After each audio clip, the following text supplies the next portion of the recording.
Good morning. Today's topic would be pediatric gastrointestinal tumors. Primary gastrointestinal tumors are uncommon in infants and children. They account for less than 2% of all cases of pediatric cancers. The true incidence of any specific neoplasm is truly unknown in the pediatric population. So, this is a paper from gastrointestinal tumors in children and adolescents, which came up in seminars in pediatric surgery.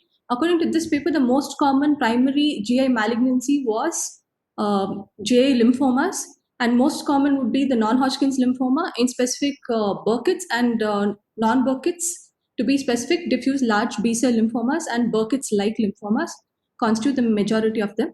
The other smaller would be carcinomas, in that colorectal carcinomas, inflammatory pseudotumors, Peutz-Jeghers polyps, and the rest of them. So to begin with, we go with the two case scenarios. Both of them presented similarly. One was a 5-year-old male child with acute intestinal obstruction, and other was again a 6-year-old male child with an acute intestinal obstruction. One intraoperatively was an unresectable ileocecal mass extending to the root of mesentery, whereas the second child presented with an intussusception with a localized ileocecal mass. The first child, because it was unresectable, we went on with a biopsy, whereas in the second case, because it was a localized disease, we did a resection and stoma. So both of them turned out to be abdominal Burkitt's. So gastrointestinal lymphomas, the most common extranodal lymphomas in pediatric age group, comprising less than 5% of all pediatric neoplasms. Among that, as I told, non-Hodgkin's lymphoma is the most common, and the peak age would be 5 to 15 years, more precisely 5 to 10 years. And the most common sites are small and large intestine, unlike in adults where the gastric lymphomas are more common. They have a varied presentation ranging from a vague abdominal pain to mass, vomiting, GI bleed, and acute abdomen also, mainly obstruction due to either compression or intussusception or perforative peritonitis. And like I said, Burkitt's, diffuse large B-cell, and Burkitt's-like lymphomas are the most common. And the predisposing factors would be Epstein-Barr virus infection, immunodeficiency, syndromes associated with GNA repair defects like ataxia telangiectasia, previous neoplasm. And prognosis depends on the response to treatment, stage of diagnosis. Stage of diagnosis is the most important. Sites of disease and diagnosis, age, and immune response to tumor. So Burkitt's, as we know, there are three types: endemic, sporadic, and immunodeficiency. Immunodeficiency is seen in mostly HIV patients with the low CD4 counts. Endemic is usually associated with Epstein-Barr virus with more than 95% of the times. In this, the most common sites are specifically jaw, orbit, and maxilla. They have a good response to chemotherapy, and whenever there is a relapse also, there is survival is possible. Sporadic, it's rarely associated with Epstein-Barr virus. GIT is the most common site. Relatively poor response to chemotherapy, and whenever it relapses, it has got a guarded prognosis. The staging which we follow with pediatric non-Hodgkin's lymphoma is the St. Jude staging system. To be specific, for GI lymphomas, there is no stage 1 in GI. So whenever we encounter a GI lymphomas, it directly goes into stage 2. So if it is a localized, completely resectable, it goes to stage 2. If it is unresectable, stage 3. And with involvement of central nervous system or bone marrow involvement, it goes to stage 4. And there is this stratification system, mainly the French, American, and British, and the Berlin, Frankfurt, Munster risk stratification, which guide the chemotherapy regimen to be used. So the treatment options would be chemotherapy is the mainstay, as most of these GI lymphomas presents in an unresectable stage. And diagnosis of Burkitt's is kind of, I can put it like oncological emergencies, where chemotherapy to be started within 48 hours of diagnosis, and to be watched carefully for higher incidence of tumor lysis syndrome, because these are tumors with a high proliferative index. Coming to the role of surgery, in cases of a localized, that is stage 2 disease, whenever feasible, we go ahead with resection and anastomosis or resection and stoma based on the general condition of the patient and the surgeon's discretion. Whenever we encounter an unresectable tumor, biopsy is required for, and it's important to provide an adequate tissue for diagnosis. And the third important place where surgeon plays a role is a residual lesion following chemotherapy or completion of therapy, or in cases of relapse, where we either have to go in for a biopsy or resection to guide further management. Because whenever we use FDG PET in these cases, these have got a very high rates of false positivity. So it can be either an inflammatory lesion, which is showing a high PET activity, or it can be a tumor, residual tumor itself. Important to notice, in cases of unresectable or in case of extensive GI tumors, there is no role of debulking or partial resection. Extensive surgical resection, when attempted, it increases the surgical morbidity, delaying the chemotherapy that is required. Next, we go on with organ specific. The first is esophagus. The most common benign malignancy of esophagus is the leiomyoma. And I emphasize on the Barrett's esophagus because it's pre-malignant condition, and esophageal carcinoma. Leiomyoma is the most common benign tumor. It presents with dysphagia, pain, and vomiting. It most commonly affects the teenage girls. Unlike in adult counterpart, these more than 90% of them show diffuse involvement, and it's associated with Alport syndrome or familial leiomyoma syndrome. Barium swallow, it has varied presentation. It can mimic achalasia cardia when the lesion is very small in the distal esophagus, or it can show a definite filling defect. So CT or MRI is required for the diagnosis, and treatment would be mainly surgical. Barrett's esophagus, it's diagnosed histologically by epithelium that contains goblet cells that stain positive for alcium blue with pH 0.5 in the esophagus. Most importantly to put it, it's an intestinal metaplasia which we see in the esophagus. It's important that we take the biopsy from the esophagus and not from the GE junction. If we take the biopsy from the GE junction, then it might overestimate the incidence of Barrett's. So the prevalence, according to various papers, would be 0.02 to 0.6% of all pediatric endoscopies. Important to identify high-risk group for Barrett's esophagus. So the underlying comorbidities with increased GERD would be neurological impairment, most commonly cerebral palsy and hypoxic ischemic encephalopathy sequelae children. Chronic lung disease, most importantly the cystic fibrosis, esophageal atresia, malignancies treated with chemotherapy. This is the pathophysiology involved in each of these comorbid conditions. In neurological impairment, mostly it is esophageal dysmotility or poor esophageal clearance, lower esophageal sphincter dysfunction, hiatal hernia, kyphoscoliosis, etc. In cases of chronic lung disease, it's chronic cough, decreased intrathoracic pressure, and a raised intra-abdominal pressure, leading to lower esophageal sphincter dysfunction. And in cases of repaired esophageal atresia, because of the inherent dysmotility, poor esophageal clearance, and hiatal hernia. Chemotherapy for malignancies can lead to Barrett's when it induces severe mucositis or chronic or recurrent emesis.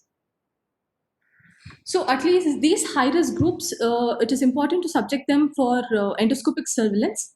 Barrett's esophagus, it's characterized on endoscopy by salmon-colored mucosa, like classically described in adults, whereas in children, it can also have a pale mucosa in the tubular esophagus. More precisely, if it is 1 centimeter proximal to the gastroesophageal junction. And we always have to describe the extent, that is the circumferential and the maximum length using the Prague classification. And a minimum of 4 to 8 biopsies involving all the quadrants are required for diagnosis.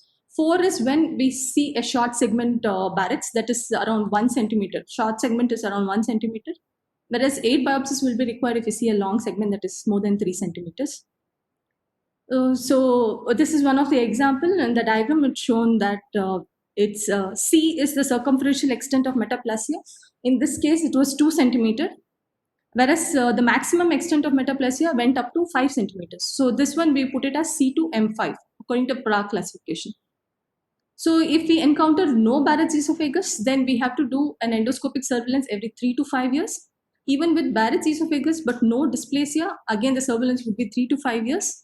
With low-grade dysplasia, first endoscopy to be repeated after 3 to 6 months. This is mainly to tailor the medical management what we have started, and then yearly to see the response. If Barrett's esophagus is associated with high-grade dysplasia, then it mandates an endoscopic management. Why is this important to emphasize on Barrett's esophagus? This was first paper which came in 1984, where around 103 children were subjected for endoscopy. These children had a high GERD, high-grade GERD, and out of which 13 children turned out to have a Barrett's esophagus, and it was mostly reversed with medical management and fundoplication. And the next subsequent paper came again in 1985, again which showed 11 children out of 100 had Barrett's esophagus. So the in high risk groups, the incidence is somewhere like 10 to 15%. And Barrett's esophagus in children and adolescents, this was a paper in 2011. This was carried out in children which were not the high risk groups as previously mentioned. These were in children which simply had a GERD without any neurodevelopmental or tracheoesophageal abnormalities. This paper showed a very low incidence of Barrett's esophagus, that is around 0.1%. So the high risk group, it's important to survey them for Barrett's esophagus. Management would be in lines of treatment of GERD, that is medical management would be the first line, which proton pump inhibitors, H2 blockers, and postural modification, dietary modification. And when not responding to this, then we'd prefer a surgical management in the form of fundoplication. And in children who have undergone gastric replacement, most commonly the gastric pull-up, Barrett's esophagus has been noted in the cervical esophagus also. Esophageal carcinoma, this is a rare entity in children. Most risk factors would be caustic ingestion or GERD or Barrett's. This carry a very poor prognosis because it's only anecdotal one or two case reports or only few case reports. The treatment options are not streamlined in pediatric age group. They mostly follow the adult guidelines in the form of surgery or chemoradiation. Coming to the gastric tumors, gastric teratomas, these are the embryonic neoplasms that arise from the totipotent cells and contain all the three germ layers. And they comprise of less than 1% of all teratomas, most commonly present as an abdominal mass, and on imaging it shows calcification. So whenever we come across a solid cystic lesion with calcification in the left suprarenal region, there should always be a suspicion of a gastric teratoma. An important differential for this would be left suprarenal neuroblastoma. And if we can differentiate the organ of origin from imaging, then it would be good. Otherwise, we have to go for endoscopy to diagnose gastric teratomas. Most commonly, they are benign, and AFP levels are usually raised, and can be used for monitoring therapy and relapse. Surgery is the mainstay of treatment with excellent outcomes. Gastric cancers, again, rare. In less than 18 years, it's 0.1% of all gastric carcinomas. Rare cases of familial diffuse gastric cancers can be seen in adolescent age group. They present with vague abdominal pain, poor appetite, weight loss, nausea, vomiting, change in bowel habits, weakness, H. pylori, or anemia. Upper GI endoscopy and biopsy will aid the diagnosis, followed by CECT for staging. Again, because these are very rare tumors, treatment mostly follow the adult guidelines in the form of surgery, radiotherapy, and chemotherapy. Next, to go on with the other GI tumors, we have two case reports, similar ones. The first child was a 2-year, 6-month female child with bilious vomiting and intermittent excessive crying since 3 months. On examination, there was a mobile intra-abdominal mass in the periumbilical region. The second child also was a similar presentation, but this was a 3-month-old female child with bilious vomiting since 3 days with a palpable mass in the periumbilical region. Intraoperatively, it was almost a similar picture. Both of them had a jejunal mass. The first child, IHC, showed SMA and S100 positivity, and it was negative for CD117, CD34, and DOG1. So it was diagnosed an inflammatory myofibroblastic tumor. Whereas the second child turned out to be positive for CD117 and it was negative for SMA, S100, CD34, and DOG1, and it was diagnosed as GIST. So GIST are mesenchymal neoplasms of GIT originating from the interstitial cells of Kajal. These are pacemaker cells which lie in the interface between the autonomic nervous system and the muscle layer of GIT. And the predisposing factor for wild type of GIST, that is GIST without any CD117 or PDGFR mutations, are Carney triad. The median age of occurrence of GIST is 20 years. They comprise GIST, pulmonary chondromas, and extraadrenal paragangliomas. The other important one is the Carney dyad or the Carney Stratakis syndrome. The median age of occurrence of GIST is 19 years. It comprises of GIST and extraadrenal paragangliomas. The other predisposing factors are type 1 neurofibromatosis and familial GIST, but this GIST occurs in an elderly age group, that is usually more than 50 years. So for pediatric age group, it's the Carney triad and dyad that are important. Pediatric GIST, more than 85% occurs in the stomach. Other sites are small bowel, rectum, esophagus, rarely mesentery, omentum, and retroperitoneum. They comprise of spindle cells, epithelial cells, or both, occasionally pleomorphic mesenchymal tumors. Currently, all GIST are considered malignant with variable relapse rates. These are usually positive for CD117 or KIT and PDGFR mutations, and both are mutually exclusive.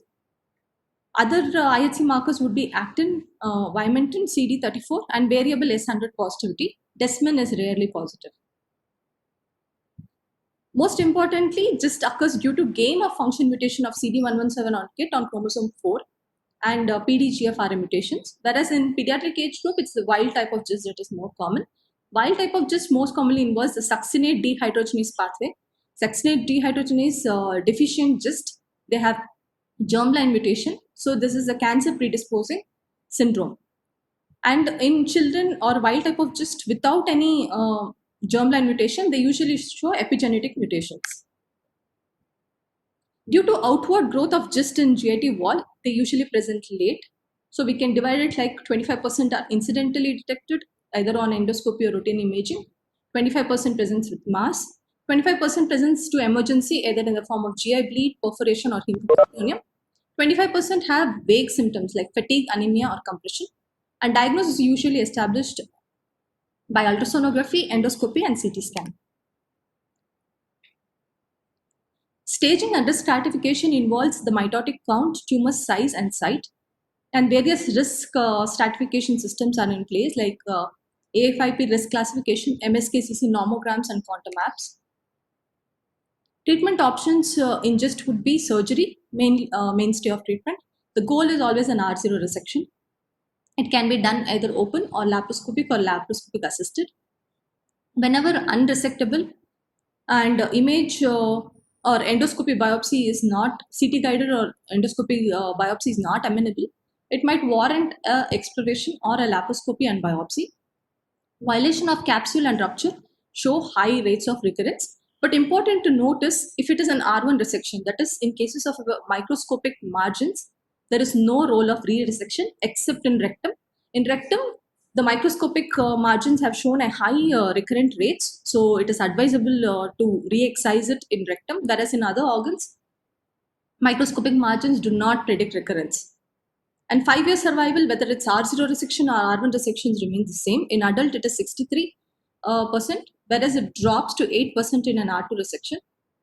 And pediatric, these rates are higher, but we don't have the exact percentage because of rare occurrence.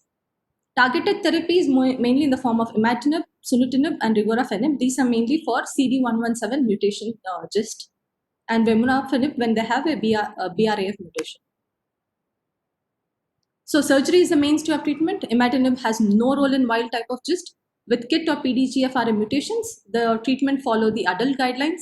STH deficient GIST, which are more common in pediatric, it's mostly surgical. Ongoing trials with GIST would be a match trial and a newer targeted therapy, guadicitabine. So this is the difference. In pediatric, it's mostly females. Most common site is stomach. Wild type GIST is more common with syndromic association. Lymph node metastasis is common in pediatric. And whenever we come across an enlarged lymph nodes during surgery, we have to sample them. They're usually multifocal, but they follow an indolent course, higher metastasis, but a better survival. Epithelioid histology is more common, and important is mitotic rate has no role in clinical behavior. Coming to the second case scenario, which was that was inflammatory myofibroblastic tumor. According to WHO, these are the intermediate tumors that rarely metastasize, and most common would be the lungs. Extrapulmonary sites, it can involve stomach, mesentery, or greater omentum. They usually present with mass, fever, or weight loss, intestinal obstruction. CT scan show areas of central necrosis and calcification. It can be associated with viral infections, that is EBV and HHV8. They again are spindle cell proliferation in the background of inflammatory cells. They're positive for SMA, desmin, keratin, and negative for other GIST markers. Treatment is mainly surgical, and in cases of a recurrent lesion, if it is a localized recurrence amenable for surgery, surgery would again be the mainstay of treatment. Whereas other modalities in an unresectable one would be chemotherapy, radiotherapy, NSAIDs. Now, targeted therapy is in the form of, if at all the tumor shows an ALK translocation, crizotinib is used. Coming to the next tumors that are carcinoids, they arise from the neuroendocrine cells. They characterized by monotonous sheets of small round cells with uniform nuclei and cytoplasm. They stain positive for chromogranin and synaptophysin. Appendix is a single large, it's a most common site in pediatric age group. They are mostly asymptomatic, that is, they are discovered incidentally on appendicectomy specimen. So, in pediatric carcinoids, we can divide them as appendiceal carcinoids and non-appendiceal carcinoids. Appendiceal carcinoids are usually small, slow-growing, solitary, localized, discovered usually on the specimen. And after that, if we get a histological surprise of carcinoid, we do a metastatic workup, and if that is negative, we only observe them. If diagnosed prior to appendicectomy, that is when the child presents with features of appendicitis or incidentally on imaging, if it is less than 2 centimeters, we go ahead with appendicectomy. If it is more than 2 centimeters, traditionally it was right hemicolectomy with removal of involved lymph nodes. But now there are various reports or case series from European countries, mainly Italy and France, which are showing that even when it is more than 2 centimeter, we can go ahead with appendicectomy with removal of mesoappendix and observe them. So that's currently it's controversial. Non-appendiceal carcinoids are usually metastatic. Multicenter options show that surgery, and others options for unresectable tumors are embolization, somatostatin receptor ligands, peptide receptor radionucleotide therapy, and mTOR inhibitors, and tyrosine kinase inhibitors. A note on carcinoid syndrome. These are characterized by diarrhea, flushing, wheezing due to production of serotonin, tachykinin, bradykinin, and histamine. Occurs in 15 to 25% of patients with liver metastasis, and these can present with a known or an unknown primary. So, diagnosed by elevated urinary 5-hydroxyindoletic acid. Tumor localization is either by CT. When CT failed to pick up a tumor, then we go ahead with serotonin receptor scintigraphy. And stabilization is always required with preoperative octreotide or its analogs to prevent carcinoid crisis that can occur during anesthesia or surgery. Liver metastasis, whenever they are resectable, we go ahead with resection. Otherwise, the other options are radiofrequency ablation, transarterial chemoembolization, and transarterial embolization. Coming to the next important class of disease, that is polypoidal diseases of the GIT. Polyps comprise 1% of all pediatric population. Most polyps are benign, they are hematomas or inflammatory. Some develop dysplasia due to either germline or somatic mutations or both. Isolated juvenile polyps, they are usually hematomas present in the rectosigmoid region and can cause present as GI bleed. Colonoscopy and polypectomy, this is the treatment of choice. Polypoid disease of GIT, then we go to the inherited polyposis syndromes. That's the first one is the familial adenomatous polyposis, contributing to around 1% of colorectal cancers. It's autosomally dominant inherited due to APC gene mutation and chromosome 5q. For diagnosis, 5 colonic polyps are required with a family history. But usually, FAP present with diffuse polyposis, that usually the numbers are more than 100. Malignant transformation in FAP usually follows the adenoma carcinoma sequence, and other features are desmoid, congenital retinal pigment hypertrophy, periampullary carcinomas, hepatoblastoma, and thyroid malignancy. Whenever we diagnose a case of FAP, then we have to go ahead with colonoscopic surveillance to begin with at 10 years of age. Prophylactic proctocolectomy is recommended, and timing of this prophylactic surgery can be individualized. Usually it's done after the age of 18, but in cases who are presenting symptomatically before the age of 18, we go ahead with surgery before 18 years.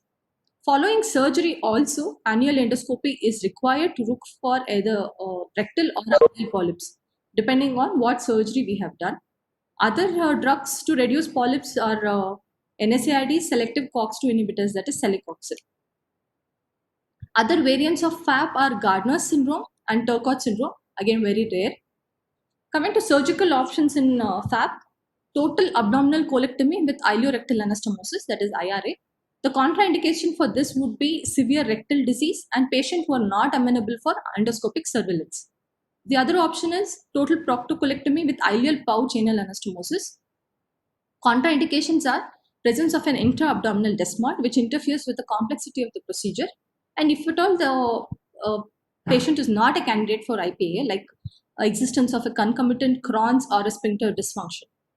Important to notice, in case we go ahead with ileorectal anastomosis, the incidence of rectal carcinoma is around 10%, and pouch failure rates in ileal pouch anastomosis would be around again 10%. Other option is total proctocolectomy with endoileostomy. It carries the disadvantage of a permanent stoma. Next is hereditary non-polyposis colon syndrome cancer. It's autosomal dominant inheritance comprising 2 to 3% of colon cancer. It's mostly a right-sided or a proximal colonic carcinoma. Most common histology is a signet cell histology. Other malignancies associated are endometrial, uterus, ovary, stomach, small bowel, pancreas, hepatobiliary, brain, and genitourinary. Diagnosis usually by Amsterdam criteria. This is the 3-2-1 rule. That is at least 3 family members to be affected with this, with 2 successive generations, and at least one of them should present before the age of 50 years, and always to exclude FAP. 50 to 70% risk of colorectal carcinomas by the age of 50 years, and it involves the DNA mismatch repair genes. So colonoscopic surveillance in HNPCC should start at the age of 25 years or 2 to 5 years prior to the earliest cancer detected in the family. This earliest cancer could be colorectal or any other HNPCC carcinoma. And biannually it is done up to 40 years of age, and following 40 years it's the annual surveillance. Juvenile polyposis coli syndrome. It's autosomal dominant. The cumulative risk of carcinoma is 50 to 70% over 60 years. Diagnosis is by at least 5 polyps throughout GIT or 1 polyp and a family history of juvenile polyposis syndrome. This also requires a long-term endoscopic surveillance. Usually a biannual pan endoscopy is required.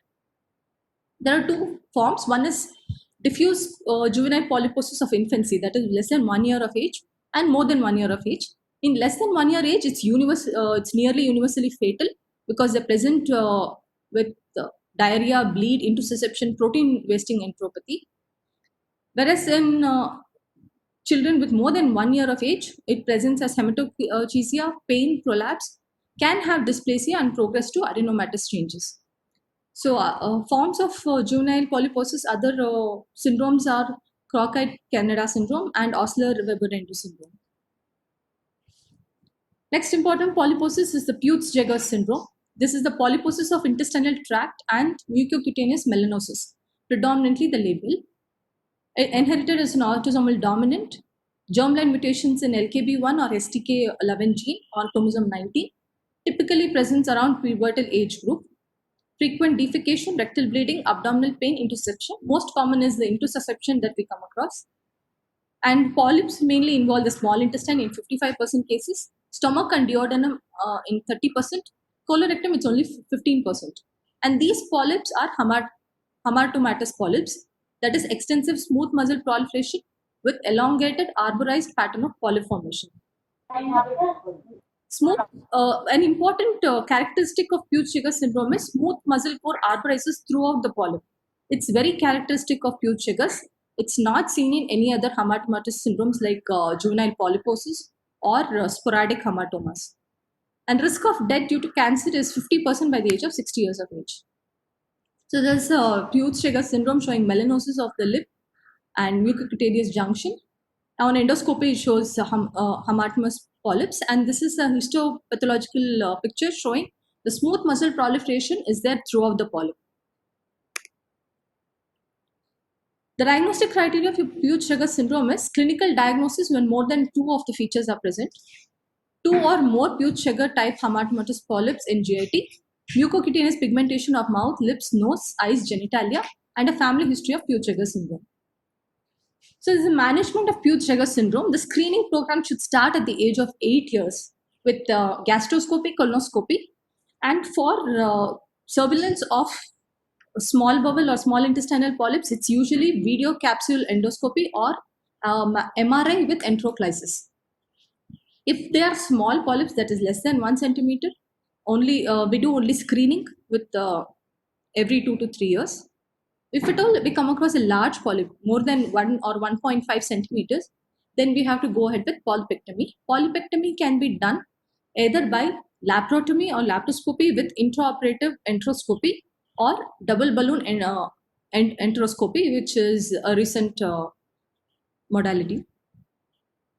And patient, whenever we come across a child with intussusception, we can, if diagnosis is made prior to the surgery, we can go with double balloon enteroscopy, or if it is diagnosed during laparotomy, it's important that we do an intraoperative enteroscopy and polypectomy. So following even polypectomy, surveillance should continue every 2 to 3 years. Next, going ahead with again another case which we have seen. 13-year-old female adolescent referred from Kidwai. In Kidwai, the child was being evaluated for right adnexal mass, but during evaluation, child presented with perforative peritonitis. Intraoperatively, there was a right ovarian mass with rectal wall thickening with perforation. So we went ahead with right oophorectomy with Hartmann's procedure, and HPR turned out to be a signet cell adenocarcinoma of the ovary and rectum. In this case, it's probably signet cell adenocarcinoma of the colorectum that is metastasized to the ovary. So coming to the colorectal cancer, it's very rare, less than 1 in million in less than 20 years of age.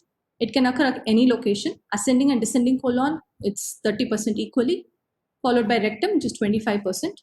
Presentation depends on the site. If it's a left-sided lesion, presents with rectal bleeding, change in bowel habits, abdominal pain, whereas in right side, they are present with subtle features. So they present usually late with reduced appetite, weight, abdominal mass, and iron deficiency anemia. Important to note is there is higher incidence of mucinous adenocarcinoma in pediatric and adolescent age group, that is around 50%. This is only 15% in adults, and with most common subtype being the signet ring cell, which is less responsive to chemotherapy. So locoregionally, the spread occurs like it invades the muscle layer, then serosa, then perforates, and involves the adjacent organs, lymph nodes, pelvis, ovary, and metastasizes to liver. Especially in females, there is a higher incidence of spread to pelvis and ovaries, like we have seen in our index case. Children present with more advanced disease than adults, that is around 80 to 90% of patients present with TNM stage 3 or 4.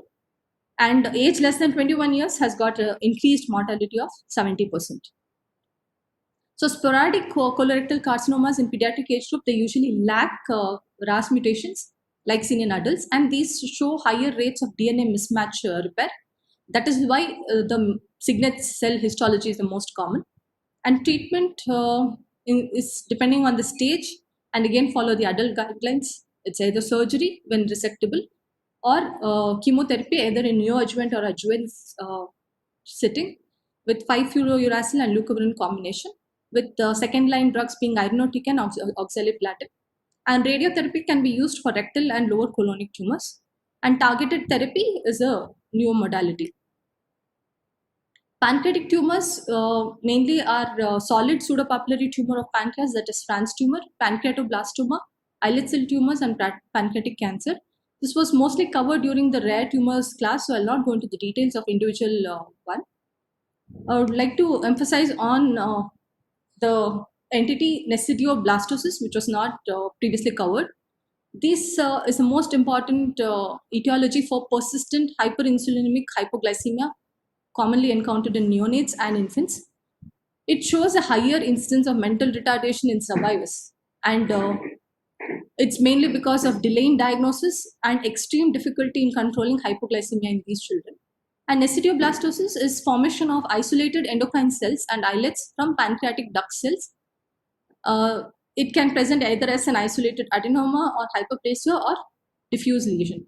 So this is called as neodifferentiation of the islets of Langerhans from the pancreatic ductal cells. It can be one of the causes for sudden infant death syndrome. Imaging usually are inconclusive. We cannot localize the lesion. That is when the diagnostic difficulty comes in. So whenever we come across a persistent hyperinsulinemic hypoglycemia, or we should diagnose it as hyperinsulinism, for which we have a criteria: blood glucose level of less than 48, non-suppressed insulin levels during hypoglycemia, and inappropriately low fatty acid and ketone bodies, that is absence of ketone bodies in urine, and glycemic response of more than 30, to glucagon. It responds only to glucagon and its analogs. Glucose requirement to maintain euglycemia is more than 15 milligram per kg per minute. So when we diagnose persistent hyperinsulinic hypoglycemia, first we try definitely medical management in the form of IV glucose bolus and infusion, following which the drugs used are glucagon, octreotide, diazoxide. Even when these drugs are tried and medical management fails, that is still requiring high glucose infusion, that is when surgery is indicated. The role of surgery is surgical treatment is indicated early in the neonatal period when criteria for hyperinsulinism is met. A neonate is glucose drip dependent at infusion rates of more than 50 milligram per kg per minute despite medical management. Other indications are presence of a focal lesion. If at all we get to diagnose this focal lesion during imaging, and it's amenable for surgical excision, and that poor compliance to medical management is another indication. Option would be, if it is a focal lesion, definitely resection or enucleation of the focal lesion. Whereas most commonly, especially when it presents in the neonatal period, it could be a diffuse entity. That is when we have to go for subtotal pancreatic resection. Subtotal is when we go for 85 to 95% of removal of pancreatic tissue. This again, after subtotal pancreatic resection, also there are cases where they continue to present with hypoglycemia in the postoperative period, where many times they require a resurgery and conversion to total pancreatectomy. So the third option is near total or total pancreatectomy. Near total is when we just leave a rim of pancreatic tissue around the C-lobe and then remove the other parts of the pancreas. Important drawback of this is post-operative diabetes which sets in, which requiring a long-term or lifelong insulin supplements. So how do we differentiate focal from diffuse lesion? Preoperatively, if DOPA PET can pick up and say that there is a focal uptake or a diffuse uptake, then it would be help. Sometimes even PET cannot differentiate between both. Then other option is invasive modality is percutaneous transhepatic pancreatic venous sampling.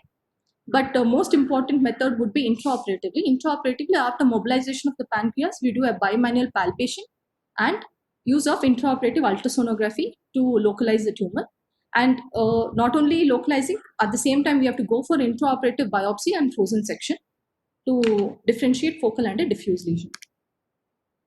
So again, pancreatic cancer is rare. It can be acinar cell carcinoma or a ductal adenocarcinoma, which are extremely rare, with predisposing factors being hereditary pancreatitis, familial atypical multiple melanoma syndrome, Peutz-Jeghers, HNPCC, or DNA repair mismatch.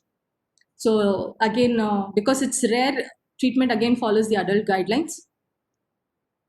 To conclude, although rare, GI malignancy should be considered in any child with signs and symptoms of intestinal obstruction, intractable pain, alteration in bowel habits, or GI bleed that are not attributable to other more common and established diagnoses. Things which have not dealt is peritoneum, mesentery, omentum, which was already covered in the classes of rare tumors. And again, biliary tract rhabdomyosarcoma was again covered, so I have not touched upon. Thank you. Yeah, that was a good presentation. Yes, I have a question for you. Yes.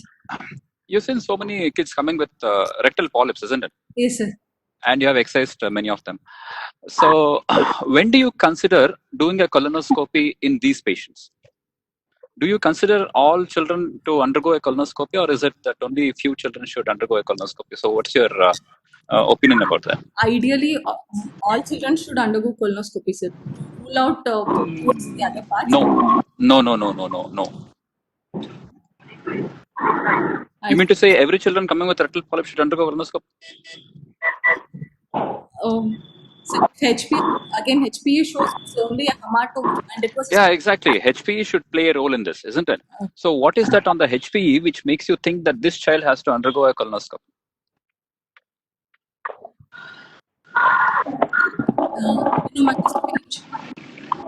Yeah. If it's an adenomatous polyp. Yeah, exactly. If it's an hematomatous or an adenomatous polyp, that is when you should subject them to a colonoscopy. So, otherwise, what is the most common polyp which you see on this one? Hyperplastic or inflammatory? Yeah, hyperplastic inflammatory. So, they are solitary. So that is because of the local pathology which is going on. So they don't need an colonoscopy for further evaluation. You can just follow them up. Yes. And usually many of them will be constipated. So whereas if the histopath is showing it as an hematomatous or an adenomatous, then definitely they need to undergo a colonoscopy for further evaluation. Yes, sir. Okay. Yes, sir. Sir, we'll end in a few minutes. If it ends, we'll restart. Yeah, sure.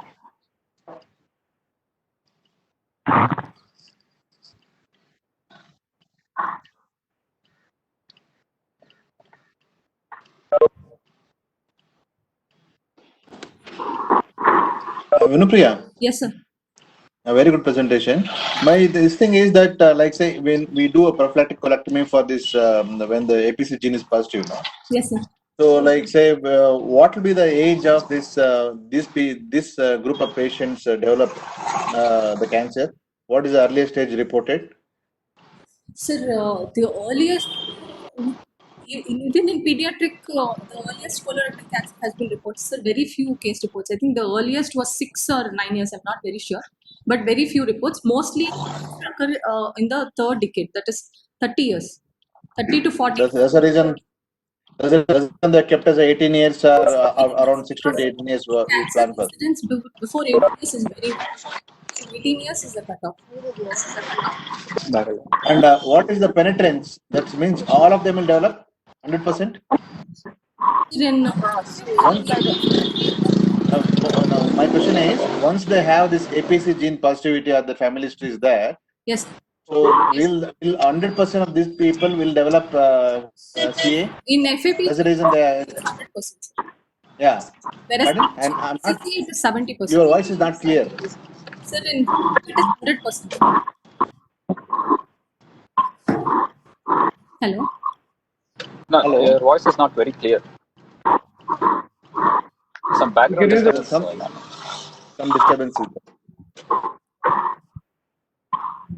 In FAP, 70%. Sir, in FAP it is 100%. So that is when 100%. whereas in HNP That's why it is 50 to 70%. that's why the observation and follow up. Yes, sir. Okay. And in the 50 to 70% at by age of what? 50 years. 50 years. Yes, sir. So your screening program starts from what age? So in case of FAP, we have to start from 10 years of age, whereas in HNPCC, we start at 25 years or 2 to 5 years prior to the youngest HNPCC cancer. It might not be only In colorectal. Any HNPCC associated cancer, we have to start 2 to 5 years prior to the youngest family member. family member. Yes. What age you identify? Yes, sir. Okay, Yes. okay. Thank you.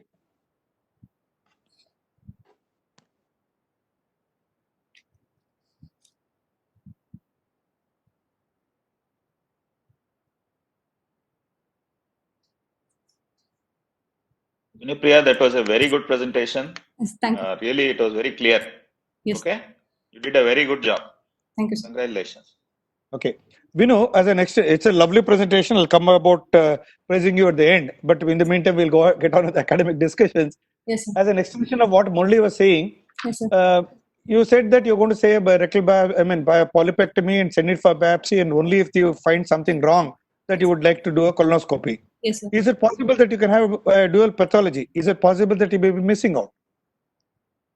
There are two types of polyps. What you're seeing lower down is a different one, and higher up, maybe something else is lurking.